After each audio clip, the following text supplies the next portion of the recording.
ನಿರಂಜನ ಪ್ರಣವ ಸ್ವರೂಪಿ ಜಗದ್ಗುರು ಪಂಚಮ ಶ್ರೀ ಶಿವಲಿಂಗೇಶ್ವರ ಮಹಾಸ್ವಾಮಿಗಳ ಪಾದಚರಣ ಕಮಲಗಳಿಗೆ ಶ್ರೀ ಸಾಷ್ಟಾಂಗ ನಮಸ್ಕರಿಸಿ, ಅದೇ ರೀತಿ ಈ ಭಾಗದ ಆರಾಧ್ಯ ದೈವವಾಗಿರುವಂಥ ಶಂಕರ್ಲಿಂಗ್ ಪಾದಕಮಲಗಳಿಗೂ ಕೂಡ ಭಕ್ತಿಪೂರ್ವಕ ನಮನಗಳನ್ನು ಸಲ್ಲಿಸುತ್ತಾ, ಕಾರ್ಖಾನೆ ಸ್ಥಾಪನೆ ರೂವಾರಿಗಳು ಸ್ವತಂತ್ರ ಸೇನಾನಿಗಳು ಆಗಿನ ದಿನಮಾನಗಳಲ್ಲಿ ಜನಪ್ರಿಯ ಸಹಕಾರಿ ಧುರೀಣರು ಮತ್ತು ಶಾಸಕರಾಗಿದ್ದ ದಿವಂಗತ ಅಪ್ಪನಗೌಡ ಪಾಟೀಲ್, ಮುಂಬೈ ಪ್ರಾಂತ್ ಕೃಷಿ ಸಚಿವರಾಗಿದ್ದ ದಿವಂಗತ MP ಪಾಟೀಲ್, ಹಿರಿಯ ಸಹಕಾರಿ ಧುರೀಣರಾದ ದಿವಂಗತ SI ಪಾಟೀಲ್, ಮಾಜಿ ಶಾಸಕರಾಗಿದ್ದ ವಿಶ್ವನಾಥ್ ಕತ್ತಿ, ದಿವಂಗತ ಬಸವಗೌಡ ಪಾಟೀಲ್ ಹಾಗೂ ಮಾಜಿ ಸಚಿವರಾದ ಮಲರಿಗೌಡ ಪಾಟೀಲರನ್ನು ಸ್ಮರಿಸಿಕೊಳ್ಳುತ್ತಾ 69ನೇ ಸರ್ವಸಾಧಾರಣ ಸಭೆಗೆ ಮತ್ತೊಮ್ಮೆ ತಮ್ಮೆಲ್ಲರನ್ನು ಸ್ವಾಗತಿಸುತ್ತೇನೆ. ಸನ್ಮಾನ್ಯ ಸಹಕಾರಿ ಬಂಧುಗಳೇ, ನಮ್ಮ ಸಂಸ್ಥೆಯ 69ನೇಯ ವರದಿ ಮತ್ತು 31/3/25 ಕೊನೆಗೊಂಡು 2024-25 ಸಹಕಾರಿ ವರ್ಷದ ಅಂದಾಜು ಪತ್ರಿಕೆಗಳನ್ನು ಸಂಚಾಲಕ ಮಂಡಳಿಯ ಪರವಾಗಿ ತಮ್ಮೆಲ್ಲರ ಮುಂದೆ ಸಾದರಪಡಿಸಿರುವೆ. ಈ ವರದಿಯು ಈಗಾಗಲೇ ತಮ್ಮ ಕೈ ಸೇರಿರುವುದರಿಂದ ಅದನ್ನು ಇಲ್ಲಿ ಪುನಃ ಓದಿ ಹೇಳುವ ಅವಶ್ಯಕತೆ ಇಲ್ಲವೆಂದು ಭಾವಿಸಿ ಅದನ್ನು ತಾವೆಲ್ಲರೂ ಅಂಗೀಕರಿಸುವರೆಂದು ನಂಬಿರುತ್ತೇನೆ. ಸನ್ 2024-25ನೇ ಹಂಗಾಮಿನಲ್ಲಿ 54,409 ಎಕರೆ ಕ್ಷೇತ್ರದಲ್ಲಿ 13,69,000 ಮೆಗಾಟನ್ ಕಬ್ಬನ್ನು ನಮ್ಮ ಕಾರ್ಖಾನೆಗೆ ರೈತರು ನೋಂದಣಿ ಮಾಡಿಕೊಂಡಿದ್ದರು. ಆದರೆ 5,20,885 ಮೆಟ್ರಿಕ್ ಟನ್ ಮಾತ್ರ ಕಬ್ಬು ಸಕ್ಕರೆ ಕಾರ್ಖಾನೆಗೆ ಪೂರೈಸಿದ್ದಾರೆ. ಇನ್ನುಳಿದ ಕಬ್ಬನ್ನು ಬೇರೆ ಬೇರೆ ಸಕ್ಕರೆ ಕಾರ್ಖಾನೆಗೆ ಕಳಿಸಿರುತ್ತಾರೆ. ಹೀಗಾಗಿ ನಮ್ಮ ಸಕ್ಕರೆ ಉತ್ಪಾದನೆ 4,80,500 ಕ್ವಿಂಟಾಲ್ಗಳಾಗಿರುತ್ತದೆ. ಹೀಗಾಗಿ ನಮ್ಮ ಸಕ್ಕರೆ ಕಾರ್ಖಾನೆ ಇತರೆ ವಿದ್ಯುತ್ ಉತ್ಪಾದನೆಯು ಸಹಿತ ಕಡಿಮೆಯಾಗಿರುತ್ತದೆ.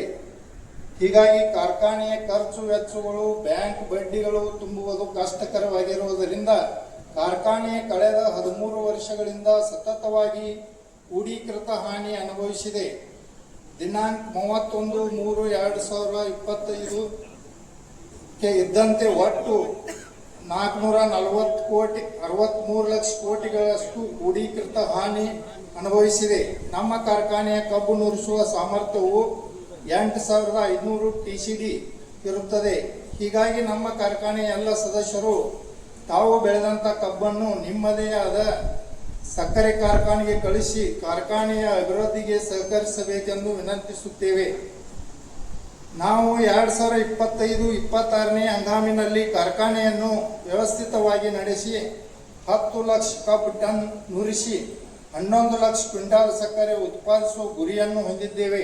ಕಾರಣ ಎಲ್ಲ ಸದಸ್ಯರು ಓಡ್ನಿ ತೋಡ್ನಿ ಇವರು ಹಾಗೂ ಕಾರ್ಖಾನೆಯ ಕಾರ್ಮಿಕರು ಸಹಕರಿಸಬೇಕೆಂದು ವಿನಂತಿಸುತ್ತೇನೆ.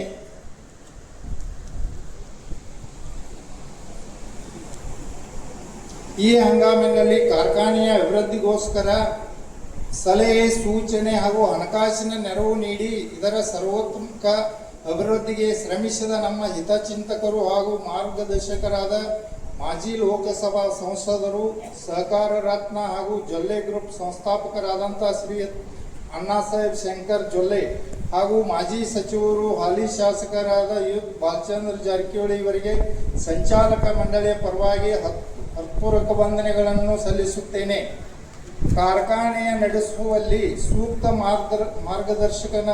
ಮಾರ್ಗದರ್ಶನ ನೀಡಿದ ಕೇಂದ್ರ ಮತ್ತು ರಾಜ್ಯ ಸಹಕಾರ ಸಂಘಗಳ ನಿಬಂಧಕರು ಮತ್ತು ಇತರ ಇಲಾಖೆಗಳು, ಅಧಿಕಾರಿಗಳು, ಲೆಕ್ಕ